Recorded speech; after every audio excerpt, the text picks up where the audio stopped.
Hey there, Econ friends. Welcome back to our next video. So at this point now in our discussion of resource markets and labor markets, you've pretty much you've got the basics. You know what you're doing. You understand now those markets in context. You understand derived demand. You know how firms will use the cost minimization rule, the bang for the buck rule, to minimize costs when they employ multiple resources. And we also have learned now about labor demand curves and labor supply curves and equilibrium. So you've got your grounding in it.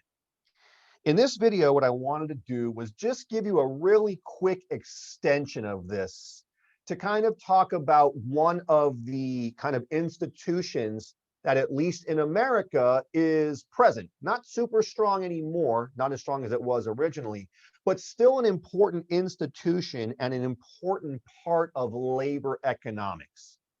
So this is an extension piece.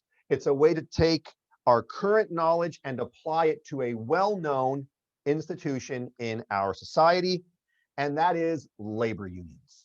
Okay, so we're going to discuss briefly in this video labor unions and their role. Now, real quick, labor unions tend to be very controversial. Some people either love them or hate them, oftentimes depending on if you're in one or not, or political views. Even economists are sort of split on labor unions. So our goal in this video is not at all to make judgments, but simply to understand and define what a labor union is, and then attempt to examine them with a little bit of economic rigor. Let's start. So by way of opening, let's do definition. A labor union. A labor union is an organization through which workers bargain collectively, and that's the key, okay? A labor union, it's an organization, so they're an organized entity, and through that organization, workers bargain collectively for their wages, their benefits, their work conditions, okay? So whenever you think about unions, you're thinking about collective bargaining. We find that, at least in America, unions are usually formed within specific trades or professions. And they're often formed to advocate for and to protect the rights and interests of those members who work in those trades or professions. Okay, so that's what they do. Historically in America, our country has had a somewhat volatile relationship with unions, and the interests of unions and businesses have often conflicted. There is legal precedent for unions. In fact, a law called the National Labor Relations Act of 1935, which is also known as the NLRA, again, the National Labor Relations Act. So the National Labor Relations Act, or the NLRA, which is also known as the Wagner Act, was a legislative piece that formally codified unions and critically legally allows workers to form unions through democratic elections. It legally allows unions to strike, and it also critically requires employers to bargain in good faith with unions, okay? So we know what unions are now. We also know that there is some legislative history and some legal standing for unions, rooted primarily in the NLRA of 1935, AKA the Wagner Act. Now, when I talk about unions with you, what I really want to do is look at them through economics. And an economic analysis of unions suggests that they perform several economic actions that can influence labor markets directly. Okay. Again, economists are sort of torn on these actions because some of these actions are argued to have good impacts and others not to. Remember that we have to differentiate in economics between positive statements, which are what is, and normative statements, which is what should be, okay? We're gonna focus here on the positive statements, meaning the actual things that unions do.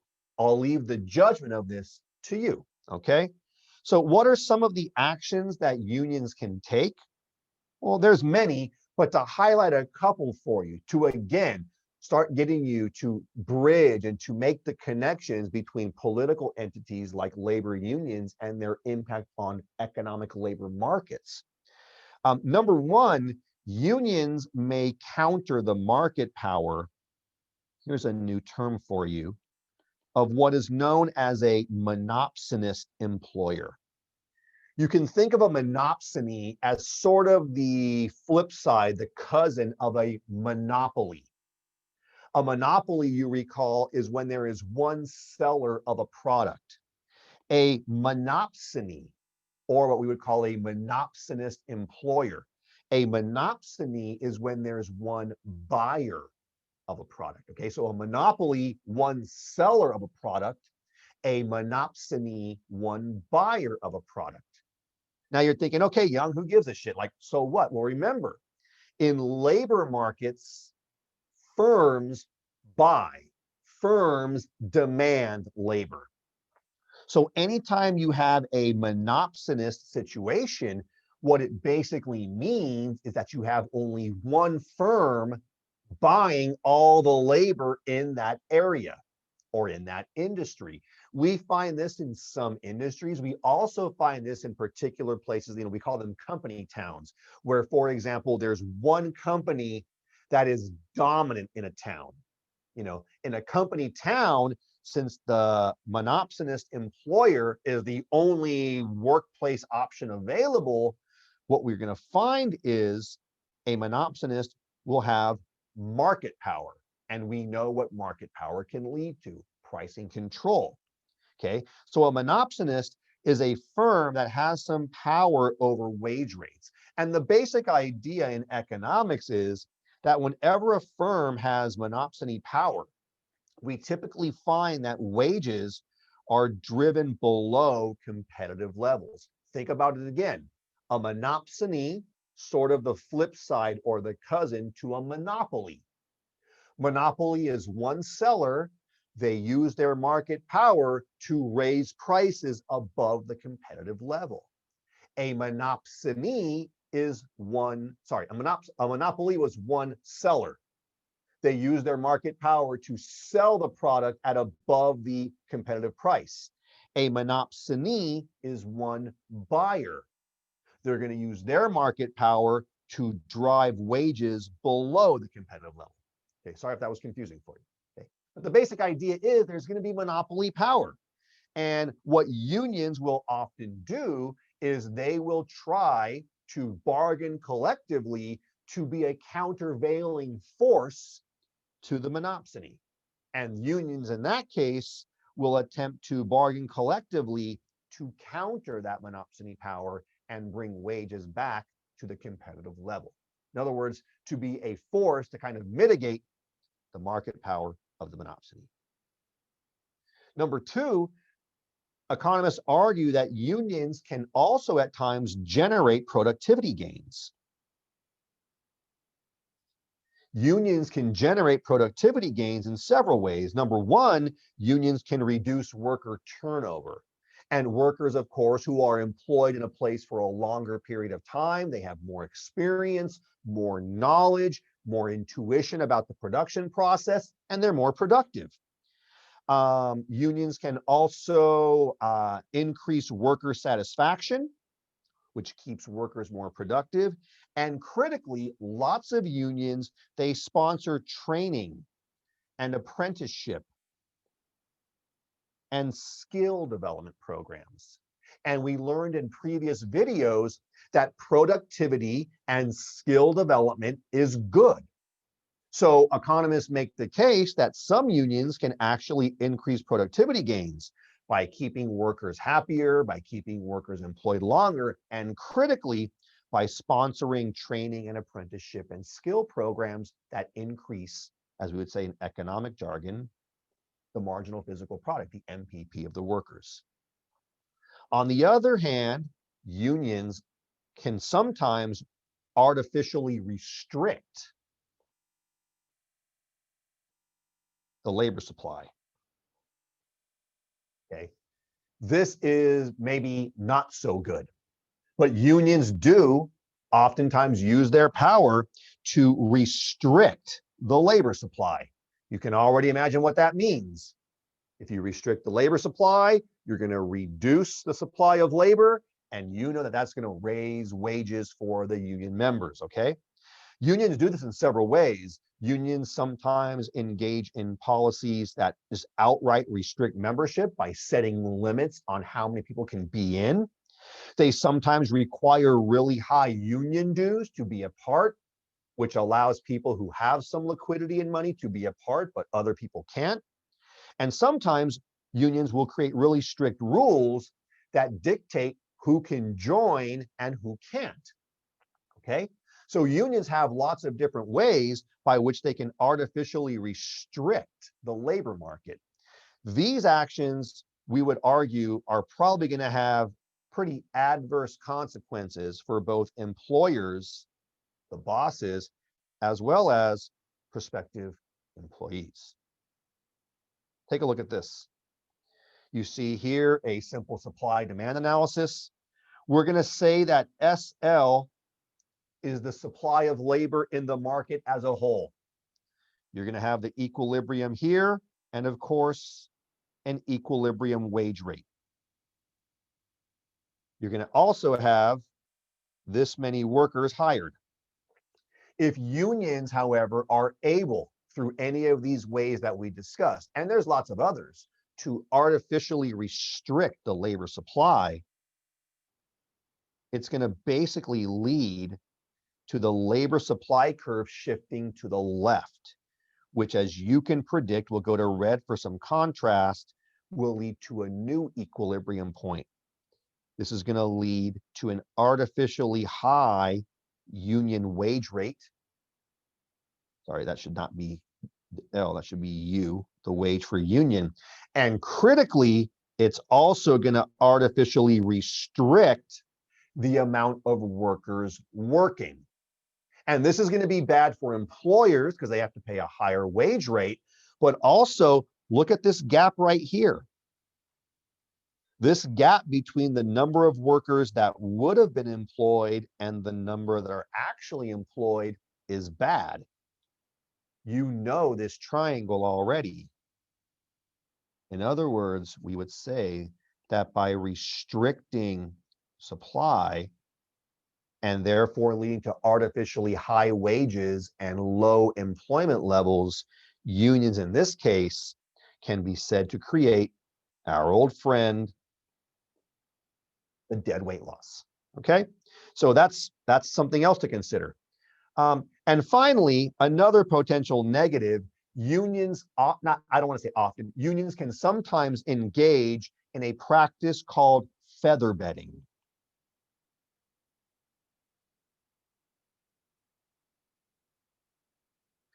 Feather bedding is a practice in which unions will require businesses to actually hire more workers than are actually needed to do a specific job.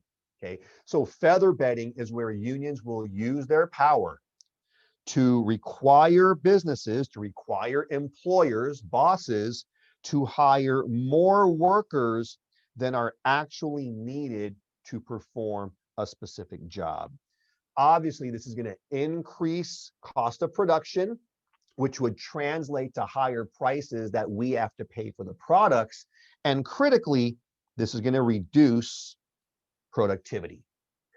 Labor historians have made the point that originally feather bedding could have been seen as a positive thing because it encouraged it encouraged bosses to hire the right number of workers for what were very dangerous jobs. So the early instances of this were when unions felt that bosses were under hiring, forcing workers to take on excessive danger in jobs. And these things were designed to simply bring the employment levels up to what made the work safe. However, now it's argued by some economists that this is somewhat distorted. And now unions, when they feather bed, are pushing employers to hire way more workers than are needed, which gives the union workers fairly high pay for doing less work and can incentivize a drop in productivity. Okay. Anyway, I don't want to make judgments on it, but I want to share with you some of the economic analysis of unions and what unions do. Final thing to point out is, again, I mentioned before that our country's always had a kind of a volatile connection between union and labor. I'm sorry, between union, which is labor, and management, which is business. There's been ups and downs in that relationship. One important thing to point out is that since the NLRA passed in 1935, 85 years ago or so, union membership rates in the US have been steadily declining. Okay. You take a look at this graph here and you can see down here we have the year, and up here we have the percentage of the workforce that was unionized. And you can see that early on you had a lot of people unionized. That was at the very beginning of the passage of the NLRA. But you can see that since then, union rates, in other words, the rates of unionized workers, has been steadily decreasing. In fact, most of this decrease has been in the private sector. In the corporate sector, far fewer workers than before are now unionized. In fact, it is argued, again, you see that most of the declines in union membership were in the private sector. In fact, it's now argued by most labor economists that the vast majority of workers today who are unionized are actually working in government jobs, public service jobs. That can be federal government, state government, county government. But we tend to find two trends that, again, trend number one, union membership has been steadily declining over time. And trend number two, today, the vast bulk of union membership is in government jobs. There's also union membership in trades, construction jobs, things like that. But the vast majority of today's unionized American workers work for the government at either the federal or state or local level. Okay, my friends, that was just a quick overview of unions, just to give you a way to mesh some of that politics of unions and what they do with the economics of labor markets that you've been studying. Thanks again for tuning in, and I'll see you next time.